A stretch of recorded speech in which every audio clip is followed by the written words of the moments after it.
It's time for Declare Your Independence with Ernest Hancock.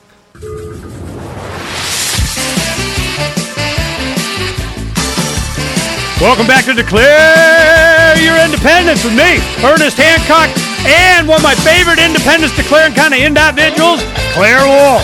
Now, Claire Wolf, she's known for, a lot of things. And the biggest thing is being an uncompromising advocate of liberté. What is the one thing that you got out of the last couple of years and the awakening of the youth to this Ron Paul Levolution thing and where it's progressed from there? Do you think that they learned how broke the system was from up close, or do you think that they had implanted a delusion that the political process can be fixed from the inside? What do you think their perspective is now? Who's the they you're talking about? Them. Them. They're the people that just want to be left alone. You always go, they, who are they, them, those. And I'm going, let me tell you who they are. There are those that just want to be left alone, and there are those that just won't leave them alone. Which one are you? Well, the people that just want to be left alone, let's talk about them. Are they're going to use the political process to be left alone now, or are they kind of coming to the realization, maybe we need to read more of Claire Wolf's books?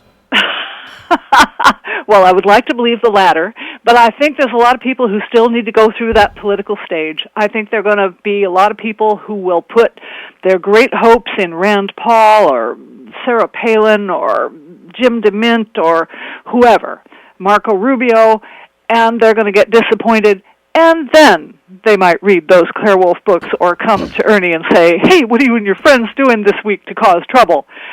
I think it's a process, and I think there's people at different stages of it, every place. I want to ask you something. Sure. You mentioned the local police have a confrontation. What was it? A confrontation prevention squad. Squad. Well, they call it now community service. That's what they used to call it 15 years. I've been dealing with these guys for a long time, and they created this squad. Really, the reason was not to. It kind of protects our rights and our ability to dissent and complain and be creative about it. But the reason they did it is because we kept suing them. Whenever they would do something, ooh, we get to go to court again, yay! And we used that because we found out, before the internet was able to do what it does now, you may remember me always saying, did you get your government number? And a government number is an arrest number, a referendum number, initiative, recall, arrest, a lawsuit. It is always, if you have your government number, then the media was kind of like obligated to do a story on it. Now, of course, they'd slant it, whatever. We just spell it right, we don't care. It eventually will get out. And now we don't really have to have the government number anymore, and we can just bypass the media. The reason they pay so much attention to this stuff is not to report the news, it's to spend the olds, They wait till it's, everybody already knows what's going on, then they try and do a spot to spin it the way that they are told to spin it. But like today on Freedom's Phoenix, we have where they came and interviewed me, and we videotaped them doing it. Then you get to see what part they pick, and I'm like, neon flash, and I told you so, man. This is how they roll. Yeah. Well, I'm thinking, though, when you told me that, when you mentioned that about the police, I'm wondering if they have this squad assigned full-time to you and your friends. Well, people like us, yeah, pretty much. I can definitely see that. Knowing you, having met you in person, I can definitely see that many municipalities would want to assign a full-time police squad just to keep tabs on you. I tell you what it is, Claire. They just don't want to be perceived badly, and certainly, and this is how I've been arguing it to them. They'll have all their agencies in, or they'll come visit or whatever. And of course they pump out their chest and, you respect our authority kind of thing.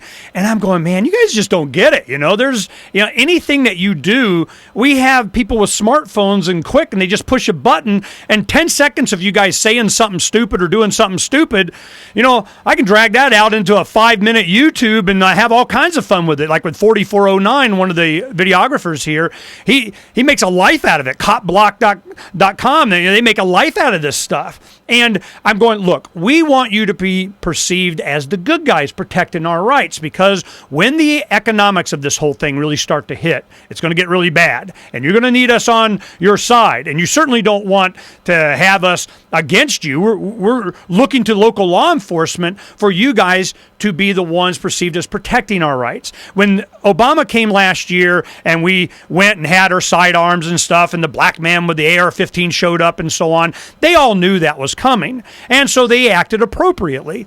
So we kind of pushed the edge, and they were afraid we were going to do that at Sky Harbor too. That's legal. It's legal. You know we can. And maybe we will, maybe we won't, but we're probably not. But the point is that we want to make sure that they understand what we know and what their job is. When things get bad, we can be all friendly, but I think things are going to get bad, and they know it too. Yeah, I would not be at all surprised. I keep out of the cities. I stay in rural areas as much as possible, and that's one of my freedom choices. It's not for everybody, obviously. It's not for you. You'd have a heck of a time raising as much hell as you do out in the middle of nowhere. But I don't think it's going to get as bad in areas like this. I think there's more cohesiveness, more self-reliance than there is in a place like Phoenix. We don't have any confrontation, whatever squads here. Confrontation prevention squad. Yeah, we don't have those here. Well, the reason they did them, Claire, was more to protect them than us, because every time they do something stupid, I mean, we still had videotape back in the day, and we would always file suit and go, we just really went at it, and we'd be nice about it. And what we always ask for is stuff like, we want First Amendment sensitivity training for the Phoenix police as our settlement, blah, blah, blah, blah, blah. So what they would do is finally, it was in their interest to make sure that the young officer with his chest out and pounding on you to give ID and them roughing you up and all that kind of stuff, they were there to go, look, man, just leave them alone and we'll all be better off. So they just make sure, you stay where you're supposed to be. You're not going on private property. But libertarians already understand this. They understand, the difference between private property rights and public thoroughfares and that kind of thing. So they find us easy to deal with. It's when they get a new officer or a new agency or the Homeland Security liaison to the TSA at the airport, they come in, they start, well, you're going to have to, and I'm like, you're going to say permit, right? Well, guess what? There ain't going to be any permit.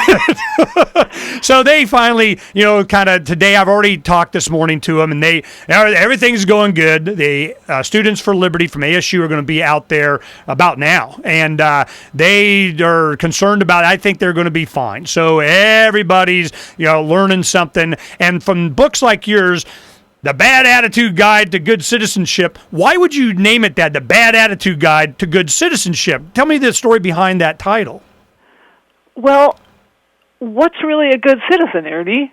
Is it somebody who just says, oh, well, the government must be right. My leaders know better than I do. They're privy to information that I don't have, so I'll just trust them. Is that a good citizen, Ernie? I don't think so. We had Judge Buttrick in yesterday, and he was talking about, one of the things he's going to talk about at the Freedom Summit is the questioning of authority. You shouldn't have this blind allegiance to the law. And this is from a judge. He's like, look, man, I'm with Claire Wolf. Well, good for him. I'm glad to have a few judges on my side, and there are a few now. But that's the whole reason it's called The Bad Attitude Guide to Good Citizenship. Actually, that was just a phrase that I tossed out when the publisher asked me to write the book, and I was saying, is this what you're after?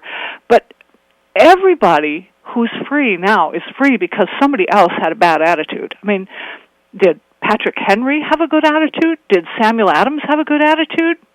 Yeah. All perspective. Yeah, exactly. It's one thing that in the movie V for Vendetta, when he goes, freedom is a perspective. These words are, depends on who you ask. And if you ask Claire Wolf, what freedom is, what kind of definition do we get from you? Oh, Ernie, you should have prepared me in advance for that one. If you want to stay another segment, you can think about it. No, we're going to be through in a minute here. But no, freedom is being able to do what you want to do while respecting what other people want to do. Simple, simple, simple from Claire Wolf. Claire, thanks for coming on. It's always great to talk to you. And we'll have you on again soon. We'll be right back here on Declare Your Independence in just a little bit.